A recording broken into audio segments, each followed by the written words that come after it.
Bonjour à toutes et à tous, dans cette vidéo on va voir le détail de la réalisation d'une presse do-it-yourself à papier 4 tonnes, ce qui fait quand même 10 fois plus que notre précédente presse à double levier qu'on utilisait. Donc c'est une presse qui utilise un cric 4 tonnes du commerce et des bois de récupération et des tiges filetées M16 avec des écrous.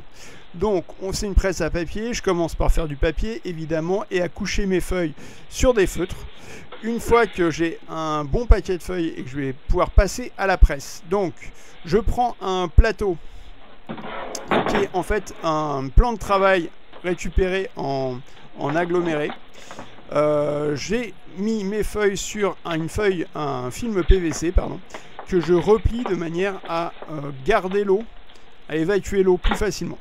La base de la presse, c'est un assemblage de bois qui est amovible et qui me permet de pouvoir ranger la presse plus facilement.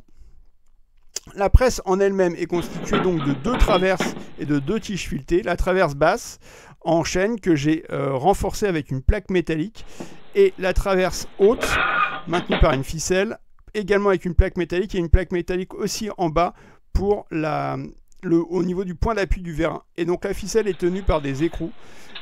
Cette ficelle permet de maintenir la traverse haute en haut et donc plus facilement de pouvoir glisser là tranquillement avec mes 2 mains l'ensemble du paquet de feuilles avec la planche en dessous qui est rigide du plan de travail. Voilà, je mets un deuxième bout de plan de travail et je peux glisser le vérin 4 tonnes que je vous mets, dont je vous mets le détail ici.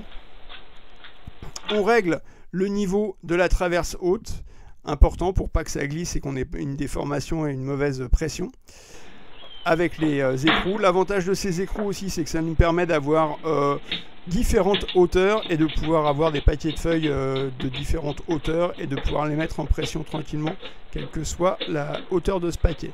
Donc là, je mets en pression, on voit que l'eau s'écoule, donc elle s'écoule que d'un côté, je peux la récupérer dans la bassine, et ce qui est assez pratique puisque ça évite d'en mettre partout et de transformer l'atelier en piscine. Donc là, je force, on est au niveau des 4 tonnes. Une fois que j'ai bien laissé s'écouler toute l'eau, je vais pouvoir libérer la pression du vérin, sortir le vérin de dessous la traverse haute, qui reste en haut grâce à la ficelle. Je peux retirer les feuilles, démonter la presse et lever tranquillement les feuilles. Et on constate vraiment qu'il y a une meilleure pression par rapport à notre presse précédente. On voit qu'elles sont mieux égouttées. Voilà, si vous avez des questions ou des besoins d'infos complémentaires, n'hésitez surtout pas. On est toujours avec plaisir qu'on y répond. Puis à très bientôt.